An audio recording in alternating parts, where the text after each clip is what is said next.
السلام عليكم، ازيكم عاملين ايه؟ النهارده هنعمل مع بعض بسكوت مقرمش اقتصادي سهل جدا بطريقه بسيطه، وتقدر ان انت تعمليه بكل سهوله جنب الشاي، وينفع للاولاد في اللانش بوكس، وينفع يفطروا بيه الصبح وهم رايحين المدرسه. يلا بينا بقى نشوف المقادير اللي معانا. معايا هنا معلقتين كاكاو، معايا دي كوبايه فيها نص سمنه ونص زيت، معايا كوبايه سكر ناعم، معايا بيضتين 2 بيضه، معايا فانيليا، معايا بيكنج باودر، معايا هنا 3 كوبايات دقيق. وهقولك هنستعمل قد ايه بالظبط على زي العجينه بتاعتنا ما تاخد. يلا بينا نصلي على الرسول ونسمي الله ونبدا. في شفشق الخلاط العادي اللي في كل البيوت، شفشق الخلاط هو عادي خالص، هنحط بيضتين.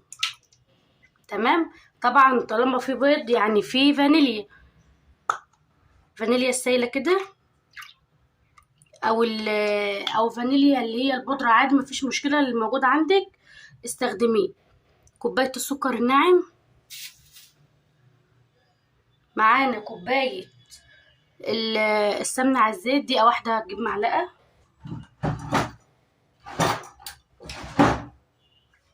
كوباية السمنة، نص سمنة ونص زيت.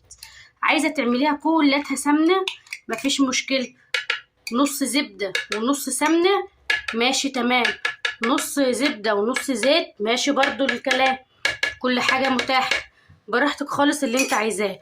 خلاص الكلام ده هناخده فين بقى؟ على الخلاط ونضربه، وارجع اوريلكم الخليط تاني بعد. احنا كده خلاص ضربنا المكونات اللي معانا، ادي شكلها، شايفين ناعمة ازاي؟ طبعا الخطوة دي سهلتها على الناس اللي ما عندهاش مضرب، هم يقدروا يعملوه في الخلاط بكل سهولة.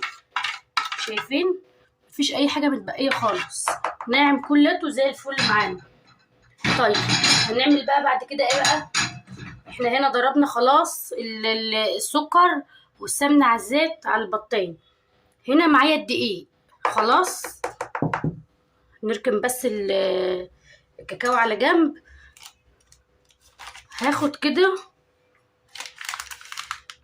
ما يعادل يعني نص معلقة صغيرة، تمام. وهاخد بقى الدقيق، مش هننزل بالدقيق كله، شوية بشوية، علشان احنا مش عارفين الخليط اللي معانا ده هياخد قد ايه. تمام. وانا بعد ما اخلص خالص والعجينه احس ان العجينه خلاص تمام معايا، هقولك انا خدت قد ايه دقيق بالظبط. شويه بشويه كده بس، وايه ما تنزليش بالدقيق كله مره واحده.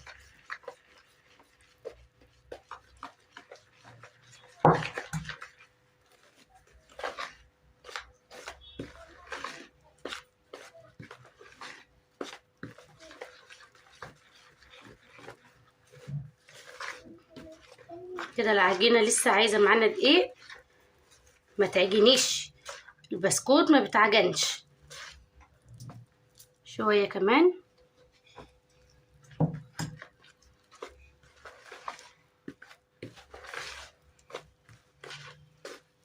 سهل خالص، اقتصادي جدا، في الخلاطة تقدري تعمليه بكل سهولة. طبعا العجينة انا ما حطيتش ايدي فيها، بس هي باينة قدامي بتلزق، العجينة بتلزق معايا. انا هعمل ايه بقى؟ علشان انا عايزة اعمل شوية بالكاكاو وشوية بالفانيليا، كده العجينة بتلزق معايا اهي. هجيب بقى طبق تاني، طالما انا عايزة اعمل شوية بالكاكاو، وهقسم حوالي نص العجينة كده، علشان انا هقسمها ليه وهي بتلزق، علشان انا لسه هحط عليها كاكاو. كده حوالي النص، كده حوالي النص ماشي. انا قسمت النص اهو، دي طبعا لسه بتلزق معايا، فهحاول ان انا اظبط دي شويه، احط بقيت شويه الدقيق اللي عندي،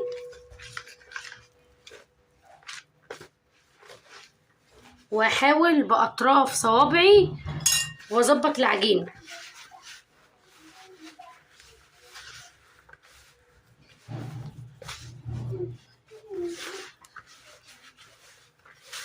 لو انت مش عايزه تعملي بالكاكاو مفيش مشكله، تقدري تعملي كله بالفانيليا، او لو انت عايزه تعملي كله بكاكاو برضو مفيش مشكله، يبقى ما تقسميش حاجه، حطي الكاكاو كله على بعضه على العجينه كلها، وما تقسميش حاجه. ما شاء الله بالظبط بالظبط يا جماعه 3 كوبايات دقيق بالظبط. ادي اللي شايفين سابت البوله خالص،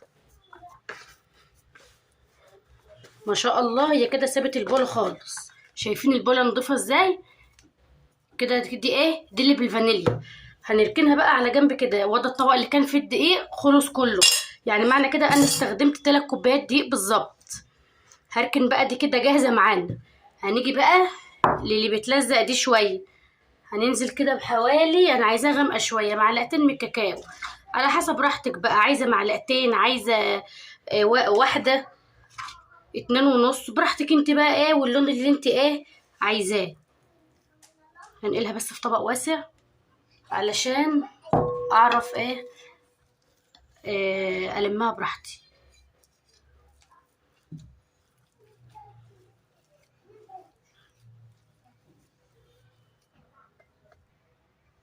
وأدا خلاص انا بعد ما عجنتها، دي اللي بالكاكاو ودي اللي بالفانيليا. يلا بينا بقى نشتغل. نركنهم بس على جنب كده. معايا هنا كيسين تلاجة. انا بفضل ان انا افرد واقطع على اكياس تلاجة عشان ما يلزقش لما اجي اشيله من على الرخامة، ما يلزقش في الرخامة.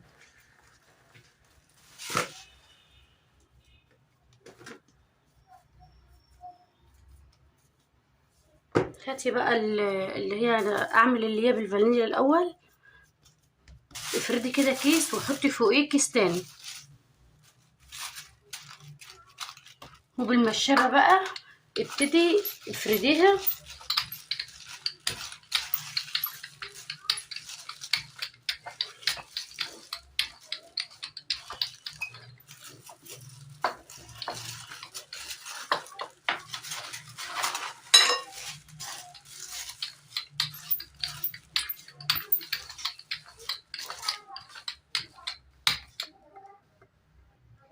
انا كده بعد ما فردتها،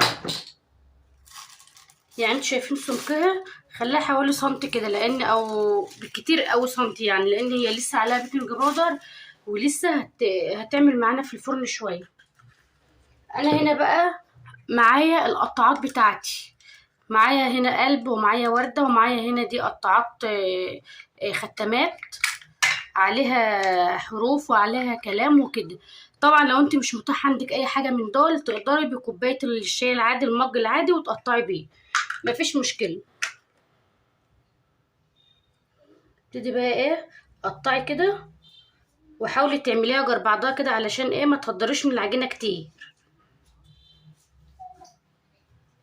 انا هنا عملت الشكل الورده اللي معايا ده. لو انت مش متوفر عندك مفيش اي مشكله، بمج الشاي وهتقدري ان انت تقطعيه عادي بكل سهوله. سهل وبسيط خالص، ما بياخدش وقت خالص، مش مكلف. يعني بمقدار كده 10 دقايق هتقدري تعمليه بكل سهولة. ومدة التسوية اللي في الفرن، يعني المدة اللي هيقعد فيها في الفرن، سهل جدا جدا خالص. تقدري جنب كوباية الشاي كده افطار الصبح، لو جوزك مستعجل على شغله وعاوز يخرج، لو ولادك عايزين ياخدوا معاهم المدرسة او عاوزين يفطروا الصبح بقى، مفيش اي مشكلة خالص. هتقدري بكل سهولة انت تعمليه، ومش مكلف قوي. يعني انا بحاول ان انا يعني ما اعملش حاجات مكلفة قوي، علشان الناس اللي على قد الايد تقدر يبقى متاح عندها وتقدر تعمل كل حاجة. خلاص، ده الشكل. عجبكم الشكل ده؟ حلو، جميل. خلاص انا معايا بقى الصاج بتاعي او الصينيه. هبتدي ان انا اشيل كده، اشيل الحروف اللي هي اللي انا ما جاتش يمتها ولا قطعتها دي، احطها طبعا في البوله. وهفضل افرد كل اللي عندي بشكل بنفس الشكل لحد ما اخلص كل الكميه اللي معايا.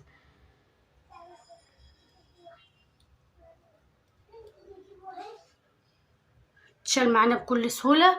وهنرصها بقى في الصاج واوريهولكم، بس عشان ما اطولش عليكم الفيديو. ادي شكله بعد ما خلصته. شكل الورده جميل جدا اهو. ادي شكله. طبعا لسه فايض عندي حته العجينه الصغنونه دي، هعملها بقى باللي هي بدي. ولادي عايزين من دي، الاولاد بيفرحوا بالحاجات دي. فانا هختمها بالاشكال التانية دي. معانا بقى كده الخله بتاع الشيش طاووق. وابتدي اعملي في البسكوته خرام كده،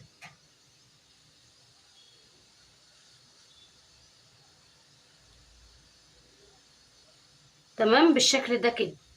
طبعا الفرن والع، الفرن جاري شغال اهو بيسخن زي ما احنا متعودين. لازم نشغل الفرن فوق وتحت الاول، وبعدين نطفي فوق ونحط على الشبكة في الرف الوسطاني.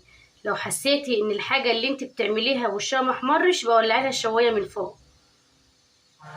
تمام. انا حطيت الصاج اللي انا خلصته الاولاني كده في الفرن. هنجيب بقى الحتة اللي فاضلة اللي هي كاكاو، برضو نفس الطريقة زي ما عملت في الفانيليا هعمل في الكاكاو بين كيسين برضو كده، وابتدي ان انا افردها برضو، وهعملها برضو اي شكل انت عايزاه تقدري تعمليها. طريقه سهله جدا يا جماعه، بسيطه خالص، متاخدش وقت ان شاء الله. تبقى المقادير بتاعته موجوده عندك في البيت، تقدري تعمليه بكل سهوله. نعمل بقى الشكل اللي هو بقى احنا عملنا ده، نعمل القلب ولا نعمل ايه بقى؟ هخلص بقيه العجينه وبعدين ابقى ارجع لكم تاني. انا كده قربت اخلص اللي هو اللي بالكاكاو ده. انا عملت الشكل القلب ده، وزي ما انا قلت لو انت مش متوفر عندك الختامات دي تقدري تعمليها بكوبايه الشاي العاديه. شايفين بتطلع معايا بكل سهوله ازاي؟ طبعا انا بشتغل في ده والفانيليا في الفرن، شكله جميل جدا يا جماعه، وريحه الصينيه اللي في الفرن جميله قوي قوي قوي.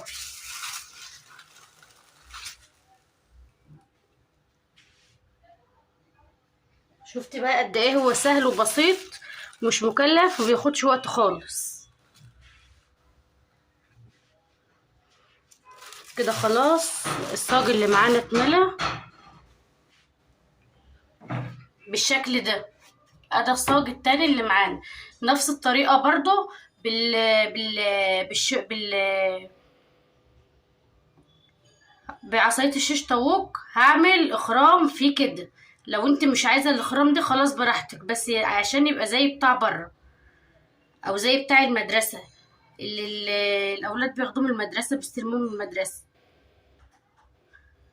بالشكل ده كده. هخلص بقى كل الطريقه كل الكميه اللي معايا وارجع اوريها لكم تاني. طبعا انا معايا لسه انا حته من الكاكاو، ومعايا دي الحته اللي فاضله معايا الفانيليا، ودي الحته اللي فاضله بالكاكاو. طبعا هلم ده عليها وهعمله بالاشكال دي، اخر حاجه هعملها معايا بالاشكال دي. تمام. ونرجع نشوفه مع بعض تاني بعد ما يطلع من الفرن. وبكده يا حبايبي يكون اخر العجينه معانا خلصت. ده الاشكال اللي انا كنت بقول لكم عليها اهي، مش عارفه هي واضحه ولا ايه اهي. دي اخر صينيه، كان فاضل حته من الفانيليا وحته من الشوكولاته. والصاج الاولاني معانا انا كده خلصته اهو.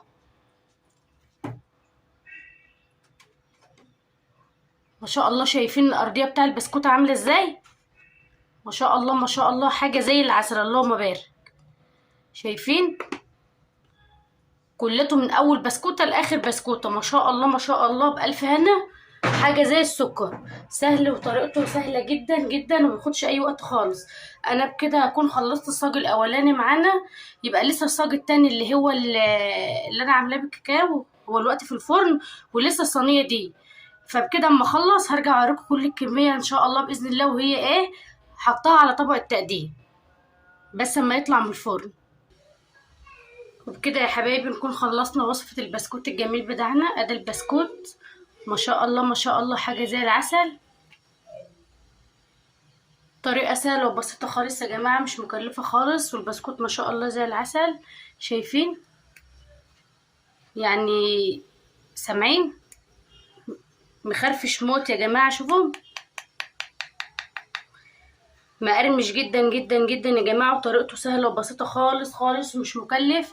وباذن الله المقادير موجوده عندك في البيت وهتقدري تعمليه بكل سهوله. ومشكلين عاملين بالكاكاو وعاملين بالفانيليا.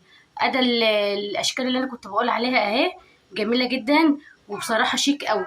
يعني حتى لو انت عندك ضيف ولا حاجه وقدمت له منها حاجه، بصراحه شيك جدا جدا وحاجه زي العسل. يا ريت بقى لو الفيديو عجبك اعملي اشتراك في القناه لو لسه ما اشتركتيش في القناه، وفعلي الجرس عشان يوصلك كل جديد. وما تنسليش في لايكاتكم الجميله وتعليقاتكم الحلوه.